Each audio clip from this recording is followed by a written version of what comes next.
पिछले एपिसोड में हमने देखा मुनवॉन सिर्फ थोड़े बहुत बंदों के साथ चोंगब्योक हाई स्कूल पर अटैक कर देता है और बहुत बुरी तरह से हार जाता है। और फिर सांगजे मुनवॉन को अपने पास हॉस्टेज बना लेता है और च्योनहो को यूनियन का नया बॉस बना देता है, जिसको वो एक कठपुतली की तरह इस्तेमाल करेगा। एपिसोड की स्टार्टिंग में हमें कुछ दिन बाद का सीन दिखाया जाता है और हमें पता चलता है कि मुनवॉन के डिफीट होने की खबर पूरे दाइजियोन में आग की तरह फैल चुकी है और सभी लोग सिर्फ इस बारे में ही बात कर रहे हैं। और चौमिन भी ये सुनकर काफी ज्यादा हैरान होता है और सोचता है आखिर लोगों को ये खबर इतनी जल्दी कहां से मिल जाती है। और तभी एक लड़का पीछे से आकर चौमिन से टकरा जाता है और फिर चौमिन से ही कहता है, तुम क्या देख रहे हो? क्या तुम्हारे पेरेंट्स ने तुम्हें मैनर्स नहीं सिखाए? तुम मेरा रास्ता रोक कर खड़े थे, इसलिए मैं तुमसे टकरा गया। अब तुम्हें मुझे सॉरी कहना चाहिए। चौमिन कहता है, मुझे माफ करना, मुझे पता नहीं था कि तुम मेरे पीछे से आ रहे हो। ये सुनकर वो बंदा और ज्यादा गुस्सा हो जाता है और चौमिन को एक पंच मारने जाता है, लेकिन तभी पीछे से जीहुन आता है और उस बंदे का सर पकड़ के उसको दूर फेंक देता है। और जैसे ही वो दोनों बंदे देखते हैं कि जीहुन तो इंपीरियल गैंग से है, वो दोनों दुम दबाकर वहाँ से भाग जाते हैं। फिर जीहुन चौमिन से कहता है, तुम आखिर बॉस के छोटे भाई कैसे हो सकते हो?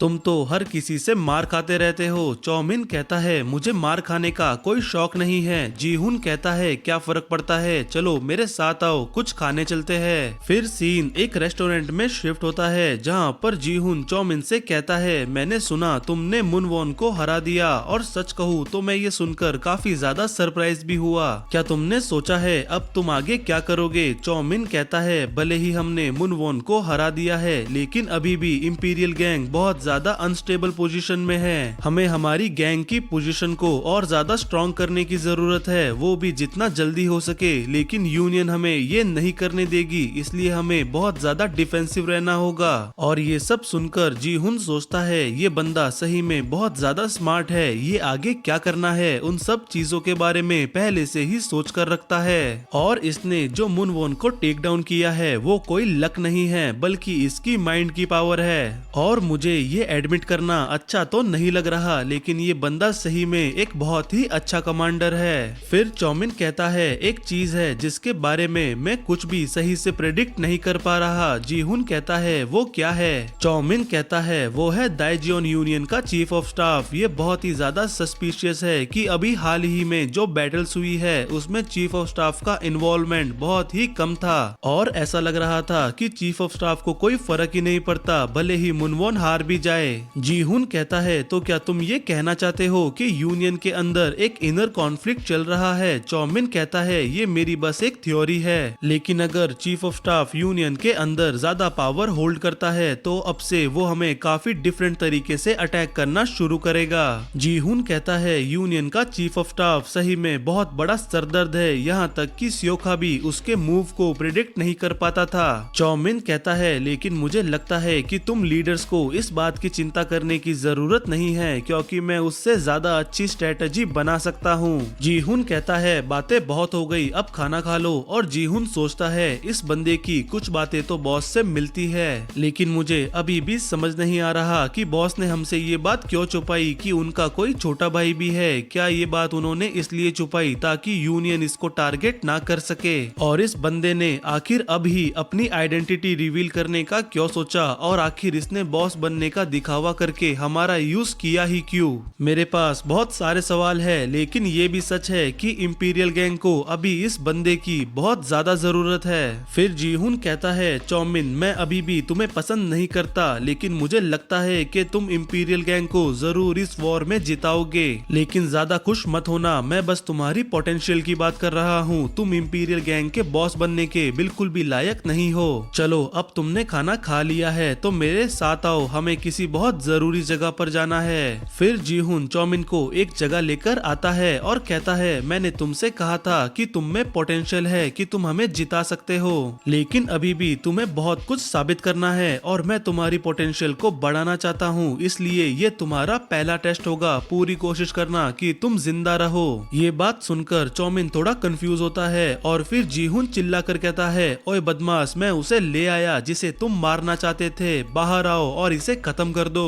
फिर हमें दिखाया जाता है कि सामने खिड़की में जिजैंग खड़ा है, जो चौमिन को देख कर कहता है, ये तो वही बदमाश है जो बॉस बनने का दिखावा कर रहा था। इसकी इतनी हिम्मत कि ये यहाँ आ गया। फिर जिजैंग खिड़की से नीचे छलांग लगा देता है और कहता है, बदमाश तू यहाँ आ, मैं तुझे मार डालूंगा। और जिजैंग को देखकर चौमिन सोचता है, अरे यार मैं जानता था मुझे कभी न कभी तो जिजैंग का सामना करना ही पड़ेगा, लेकिन आज तो मैं जिजैंग के लिए बिल्कुल भी तैयार नहीं हूँ। आखिर जीहुन मुझे यहाँ क्या सोच कर लाया है, मैं इस मॉन्स्टर को कैसे हराऊं। फिर चौमिन सोचता है कि वो इस सिचुएशन में क्या कर सकता है और फिर चौमिन इस नतीजे पर पहुंचता है कि वो इस सिचुएशन में कुछ भी नहीं कर सकता और चौमिन वहां से भागना शुरू करता है और चौमिन के पीछे जिजैंग भी भागना शुरू करता है। और फिर सीन सांगजे पर शिफ्ट होता है जो कि सोच रहा था, चौमिन तुमने तो मेरा बहुत सारा काम आसान कर दिया, मुझे मुनवॉन को अपने रास्ते से हटाना ही था और तुमने मेरे लिए ये कर दिया, लेकिन अभी भी मैं एक बात नहीं समझ पा रहा हूँ, आखिर तुमने ये प्रेडिक्ट कैसे किया कि मुनवॉन थोड़े से सबऑर्डिनेट्स के साथ चोंगब्योक हाई स्कूल पर अटैक कर देगा। फिर सीन जीहुन और ताइक्सियोन पर शिफ्ट होता है और ताइक्सियोन ये बात जानकर बहुत ज्यादा हैरान होता है कि जीहुन ने जिजैंग और चौमिन को मिलवा दिया है और कहता है, ये तुमने क्या कर दिया, क्या तुम्हें याद नहीं जब पिछली बार चौमिन और जिजैंग आमने सामने आए थे तब जिजैंग चौमिन को मारना चाहता था। फिर ताइक्सियोन वहाँ से उठकर चौमिन को बचाने के लिए जाने लगता है, लेकिन जीहुन उसे रोक देता है और कहता है, चौमिन को कुछ भी नहीं होगा, अगर मैंने उस बंदे के बारे में सही समझा है तो वो जरूर कुछ ना कुछ कर लेगा। फिर हमें चौमिन और जीहुन की रेस्टोरेंट वाली कन्वर्सेशन दिखाई जाती है जहाँ पर जीहुन चौमिन से पूछता है, तुमने आखिर ये प्रेडिक्ट कैसे किया कि मुनवॉन अकेला बस थोड़े से बंदों के साथ चोंगब्योक हाई स्कूल पर आ जाएगा, अगर वो वहाँ पर नहीं आता और कहीं और चला जाता तो तुम्हारी स्ट्रेटेजी बिल्कुल भी काम नहीं करती और तुम बहुत बुरी तरह से फेल होते। चौमिन कहता है, वो तो मैं इसलिए प्रेडिक्ट कर पाया क्योंकि मैंने 2 महीने तक यूनियन के अंदर क्या चल रहा है, कौन सा बंदा क्या सोचता है और क्या करता है, सबकी जानकारी इकट्ठा की और मुझे ये पता चला कि यूनियन के ज्यादातर लीडर्स को चीफ ऑफ स्टाफ ने रिक्रूट किया है और जिन बंदों को उसने रिक्रूट किया था वो बहुत जल्द ही हायर पोजीशन पर पहुंच गए। इसका सिर्फ एक ही मतलब था कि चीफ ऑफ स्टाफ धीरे धीरे पूरी यूनियन को अपने कंट्रोल में ले रहा है। जीहुन कहता है, मुनवॉन कोई बेवकूफ नहीं है, अगर तुम जो कह रहे हो वो सच है तो मुनवॉन ने आखिर कुछ किया क्यों नहीं। चौमिन कहता है, या तो वो चीफ ऑफ स्टाफ पर बहुत ज्यादा ही भरोसा करता है या उसे ऐसा लगता है कि वो चीफ ऑफ स्टाफ को कंट्रोल कर सकता है, इसलिए फिर मैं खुद मुनवॉन से मिलने गया और उसको इंपीरियल गैंग पर एक ऑल आउट अटैक करने के लिए उकसाने लगा और थोड़ा सा उसको चीफ ऑफ स्टाफ के बारे में भी भड़का दिया। और जब मुनवॉन ने एक ऑल आउट अटैक का आइडिया सबके सामने रखा तब चीफ ऑफ स्टाफ ने उसको रोक दिया और मुनवॉन के बारे में जितनी जानकारी मुझे पता चली है उसके हिसाब से मैंने ये प्रिडिक्ट कर लिया कि वो जरूर अपनी पोजीशन को सब लोगों के सामने क्लियर करने के लिए कुछ ना कुछ जरूर करेगा। और इससे बढ़िया क्या होगा कि वो चोंगब्योक हाई स्कूल पर अटैक कर दे जहां पर ताइक्सियोन है जिसने यूनियन को ठुकरा दिया और इंपीरियल गैंग को ज्वाइन कर लिया। फिर कहानी वापस प्रेजेंट में आती है जहां पर जीहुन ताइक्सियोन के सामने बैठकर सोच रहा था, अगर मैंने जो चौमिन के बारे में समझा है वो सही है तो मुझे लगता है कि वो बंदा इस दुनिया में किसी को भी हरा सकता है और उसने अभी तक जरूर कोई ना कोई प्लान बना भी लिया होगा जिससे वो जिजैंग को हरा सके। फिर हमें जिजैंग से भागता हुआ चौमिन दिखाया जाता है जो कि सोच रहा था, अगर इस बंदे ने मुझे पकड़ लिया तो ये मुझे मार डालेगा और इस सिचुएशन में मैं सिर्फ एक चीज कर सकता हूँ, अगर मुझे ये रास्ता सही से याद है तो ये गली जरूर मुझे उस मार्केट तक लेकर जाएगी। फिर चौमिन भागकर उस मार्केट तक पहुंच जाता है जहाँ पर जिजैंग रहा करता था और वहाँ पर जाकर चौमिन रुक जाता है और जिजैंग से कहता है, क्या तुम्हें ये जगह याद है, ये वही जगह है ना जहाँ पर तुम मेरे भाई से पहली बार मिले थे। जिजैंग कहता है, तुम ये बात कैसे जानते हो। चौमिन कहता है, मैं ये बात क्यों नहीं जानता होऊंगा, आखिरकार मैं म्यूजे का छोटा भाई हूँ, उसने मुझे तुम्हारे बारे में काफी कुछ बताया है। ये सुनकर जिजैंग कहता है, क्या म्यूजे ने मेरे बारे में बात की, उसने तुम्हें मेरे बारे में क्या बताया? चौमिन कहता है उसने मुझसे तुम्हारे बारे में कई सारी बातें की कि कैसे तुमने बहुत सारे गुंडों से लड़ाई करके गुखान को बचाया और कैसे तुमने इंपीरियल गैंग की जैकेट का डिजाइन खुद अकेले बनाया है। और उसने मुझे ये भी बताया कि वो तुम्हारे बारे में क्या सोचता है। ये सुनकर जिजैंग कहता है क्या म्यूजे ने तुम्हें बताया कि वो मेरे बारे में क्या सोचता है? चौमिन कहता है हाँ, क्या तुम सुनना चाहोगे उसने मुझे क्या बताया? फिर जिजैंग एक निब्बी वाला फेस बनाकर कहता है हाँ प्लीज मुझे बता दे कि म्यूजे मेरे बारे में क्या सोचता था। चौमिन कहता है इससे पहले कि मैं तुम्हें बताऊं कि म्यूजे तुम्हारे बारे में क्या सोचता था, तुम्हें मेरी एक रिक्वेस्ट को मानना पड़ेगा। तुमने सुना तो होगा कि मैंने ही तैक्सियन को लीड किया था जिससे उसने मुनवॉन को हरा दिया, और मैं चाहता हूँ कि तुम मुझे इंपीरियल गैंग के ब्रेन के तौर पर एक्सेप्ट कर लो।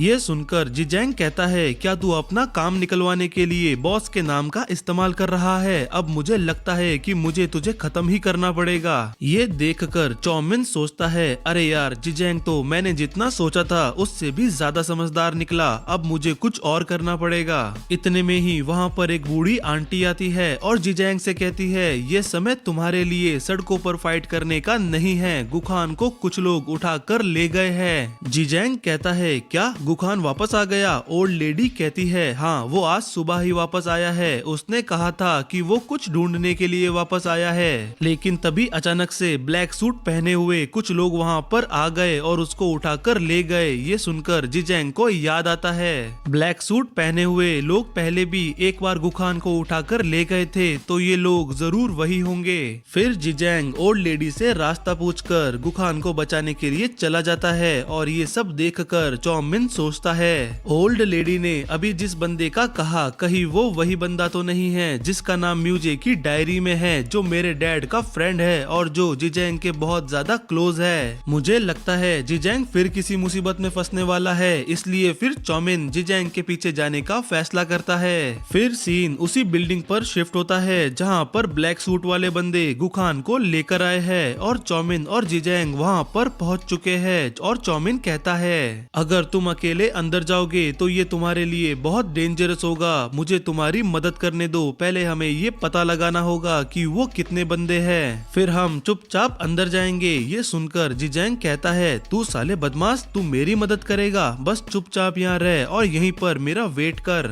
मैं उन बदमाशों से निपटने के बाद तुझे खत्म करने के लिए आऊंगा। फिर जिजैंग उस बिल्डिंग के अंदर जाता है और जाकर देखता है कि यहाँ पर तो सही में कुछ ज्यादा ही बंदे हैं और जिजैंग भी एक पल के लिए घबराने लगता है। लेकिन फिर जिजैंग म्यूजे को याद करता है कि कैसे पिछली बार उसने अकेले ही सारे बंदों को नॉकआउट कर दिया था। फिर जिजैंग उनके सामने जाता है और कहता है ओए बदमाशों, पहले मेरा सामना करो। और फिर वो सारे ब्लैक सूट वाले बंदे मिलकर जिजैंग पर अटैक कर देते हैं। लेकिन जिजैंग जैसे ही एक बंदे को नॉकआउट करता, दूसरा बंदा पीछे से आ जाता और ये कभी खत्म ही नहीं होता, इसलिए जिजैंग थकने लगता है और फिर वो बंदे जिजैंग पर हावी होने लगते हैं। और जैसे ही वो लोग जिजैंग का काम तमाम करने वाले थे, चौमिन वहां आकर फायर एक्सटिंग्विशर से सभी तरफ धुआं कर देता है और फिर जिजैंग से कहता है मेरी तरफ आओ। और फिर जिजैंग भी चौमिन की तरफ दौड़ कर जाता है और फिर जिजैंग और चौमिन एक कोने में जाकर छुप जाते हैं और सारे ब्लैक सूट वाले बंदे पूरी बिल्डिंग में उन्हें ढूंढने लगते हैं। चौमिन कहता है मैंने तुमसे कहा था ना, बिना किसी प्लान के अंदर जाना खतरनाक होगा, तुम्हारे बिल्कुल 0% चांस है कि तुम इतने बड़े ग्रुप को हरा सकते हो, लेकिन फिक्र मत करो, मैंने अपनी कैलकुलेशंस पूरी कर ली है, अगर तुम मेरा प्लान फॉलो करोगे तो हम 100% उस बंदे को बचा लेंगे। जिजैंग कहता है तू साले बेवकूफ क्या कह रहा है, वो लोग लगभग 30 बंदे हैं, हम लोग आखिर उनका क्या ही बिगाड़ लेंगे। चौमिन कहता है तुम्हें 30 लोगों से फाइट करने की जरूरत नहीं है, मैंने इस बिल्डिंग में आने से पहले देख लिया था, यहाँ से निकलने के 3 रास्ते हैं और इन लोगों ने हर रास्ते पर 2-2 बंदों को तो खड़ा कर दिया होगा, इसका मतलब अब यहाँ पर सिर्फ 24 बंदे हैं। लेकिन तुम्हें 24 बंदों से भी फाइट करने की जरूरत नहीं है, मैं उनके सामने से भागूंगा ताकि उनमें से आधे लोग मेरे पीछे आ सके। जिजैंग कहता है क्या 12 लोग तुम जैसे लूजर के पीछे भागेंगे? चौमिन कहता है मैं एक लूजर हूँ, ये बात तुम जानते हो, लेकिन वो नहीं, वो तो यही जानते हैं कि मैं तुम्हारा एक साथी हूँ और वो मुझे भी तुम जितना ही ताकतवर समझेंगे, इसलिए कम से कम 12 लोग तो मेरे पीछे जरूर आएंगे और तुम्हें बाकी बचे 12 लोगों से फाइट करनी है और उन्हें अपने पीछे एक कम जगह वाले एरिया में लेकर जाना है, जहाँ पर वो एक साथ तुम पर अटैक ना कर सके और तुम एक एक करके सबको नॉकआउट कर देना। जिजैंग कहता है लेकिन तुम्हारा क्या होगा, क्या तुम तब तक सिर्फ भागते रहोगे जब तक मैं उनको नॉकआउट करूं? चौमिन कहता है फिलहाल तो यही हमारा सबसे बेस्ट ऑप्शन है, लेकिन बस एक प्रॉब्लम है, तुम्हारे पीछे यहाँ भाग कर आने से मेरा स्टेमिना ऑलरेडी बहुत ज्यादा खत्म हो चुका है और मुझे लगता है कि अब मैं सिर्फ 20 मिनट तक ही भाग सकता हूँ, तो तुम्हारे पास सिर्फ 20 मिनट है उन लोगों को नॉकआउट करके फिर आकर मुझे बचाने के लिए। लेकिन हमें दिखाया जाता है कि चौमिन 20 मिनट तो छोड़ो 15 मिनट तक भी नहीं दौड़ पाता और थक कर गिर जाता है और वो ब्लैक सूट वाले बंदे चौमिन को मारने वाले होते ही है कि इतने में वहाँ पर जिजैंग आ जाता है, जिसको देखकर चौमिन कहता है तुम यहाँ इतनी जल्दी कैसे आ गए? जिजैंग कहता है बदमाश, तू इंपीरियल गैंग का ब्रेन बनना चाहता है लेकिन तुझे अभी मेरी पावर का अंदाजा भी नहीं है। मुझे 12 लोगों को नॉकआउट करने में सिर्फ 10 मिनट ही लगते हैं और तू बदमाश 10 मिनट मेरा यही इंतजार कर, मैं इन लोगों को अभी नॉकआउट करके आता हूँ। और जिजैंग को फाइट करता हुआ देखकर चौमिन सोचता है जिजैंग तो मैंने जितना सोचा था उससे भी ज्यादा ताकतवर है। मैं समझ सकता हूँ कि म्यूजे ने जिजैंग को इंपीरियल गैंग की फाइटिंग फोर्स का हेड क्यों बनाया होगा, मैं कभी भी इसको इंपीरियल गैंग से जाने नहीं दूंगा। फिर चौमिन और जिजैंग गुखान के पास जाते हैं, जिसको उन ब्लैक सूट वाले बंदों ने इतना मारा है कि अब वो बेहोश हो चुका है। इसलिए फिर चौमिन और जिजैंग गुखान को उठाकर हॉस्पिटल में ले जाकर एडमिट करवा देते हैं और चौमिन गुखान को देखकर सोचता है ये बंदा मेरे डैड का फ्रेंड है और शायद सिर्फ यही बंदा जानता है कि मैं अब मेरे डैड को कैसे ढूंढ सकता हूँ।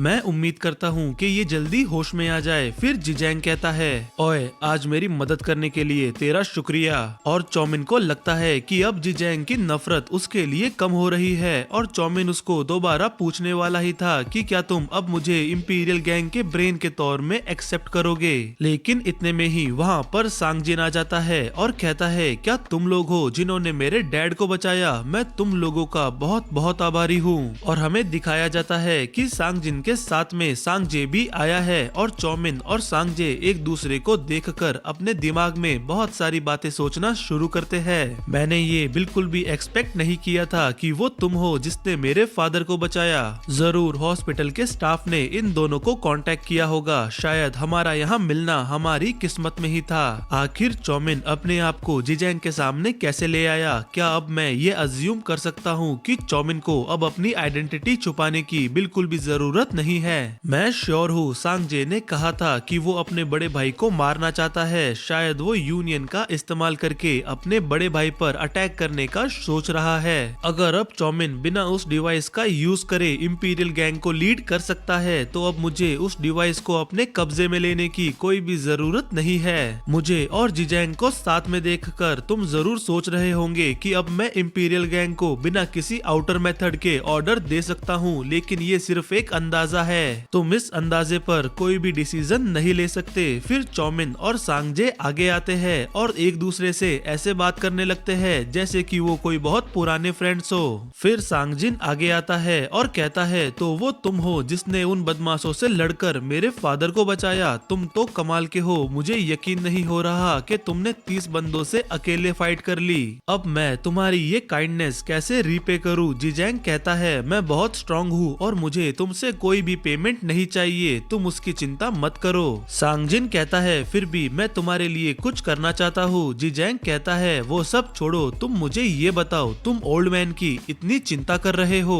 लेकिन मैंने तो कभी भी तुम्हें उनके साथ देखा ही नहीं, ओल्ड मैन तो हमेशा अकेला रहता है। और इस बात का सांगजिन डायरेक्टली कोई जवाब नहीं देता, इसलिए फिर जिजैंग वहाँ से जाते हुए कहता है जरूर कोई ना कोई रीजन होगा जिसकी वजह से ओल्ड मैन ने कभी भी तुम लोगों के बारे में बात भी नहीं की। अब मैं जा रहा हूँ, जब तुम्हारा फादर उठ जाए उसको बोलना कि मुझसे कांटेक्ट करे। फिर चौमिन भी जिजैंग के साथ वहाँ से चला जाता है और जिजैंग कहता है क्या तुम्हें ऐसा नहीं लगा कि ओल्ड मैन का बड़ा बेटा थोड़ा अजीब है? वो अचानक से सामने आ गया और ऐसा दिखा रहा है कि वो बहुत ही अच्छा बेटा है और अपने फादर की बहुत ही चिंता करता है। और उसको ये कैसे पता कि वहाँ पर 30 लोग थे? चौमिन कहता है हो सकता है कि शायद पुलिस ने उसको बताया हो। और चौमिन सोचता है मैं भी गुखान की सेफ्टी को लेकर थोड़ा परेशान हूँ, लेकिन फिलहाल तो सांगजिन गुखान को कुछ भी नहीं करेगा, क्योंकि शायद सांगजिन अभी किसी चीज के पीछे है जो गुखान के पास है, और जब तक वो उसे मिल नहीं जाती वो गुखान को नहीं मारेगा। मैं ये तो नहीं जानता कि वो आइटम क्या है, लेकिन शायद वो मेरे फादर से रिलेटेड होगा। मुझे जाकर उस आइटम को ढूंढना चाहिए। फिर जिजैंग कहता है, ओए तूने मुझे अभी तक वो बात बताई ही नहीं है, मुझे बता म्यूजे मेरे बारे में क्या सोचता था। इस बात का जवाब देने के लिए चौमिन पहले थोड़ा बहुत सोचता है, फिर कहता है म्यूजे तुम्हें अपना छोटा भाई समझता था, यहाँ तक कि मुझसे भी ज्यादा वो तुम्हें चाहता था। ये बात सुनकर जिजैंग वहाँ से जाने लगता है और चौमिन उसको रोकते हुए कहता है, क्या तुमने मुझे इंपीरियल गैंग के ब्रेन के तौर पर एक्सेप्ट कर लिया है? जिजैंग कहता है, उससे मुझे कोई भी मतलब नहीं है, इस बारे में जाकर जीहुन से बात करो। फिर जिजैंग वहाँ से सियोका को देखने जाता है, क्योंकि वो भी इसी हॉस्पिटल में एडमिट है। लेकिन जब जिजैंग सियोका के रूम में जाता है, वो देखता है कि सियोका तो वहाँ है ही नहीं। फिर सीन चौमिन पर शिफ्ट होता है, जो कि अब गुखान की शॉप में आया है उस चीज को ढूंढने के लिए जिसके पीछे सांगजिन लगा हुआ है। और थोड़ा बहुत ढूंढने के बाद चौमिन को एक इंपीरियल गैंग की जैकेट दिखती है, और उस जैकेट के अंदर से चौमिन को एक चीज मिलती है, और हमारा ये एपिसोड यहीं पर एंड होता है।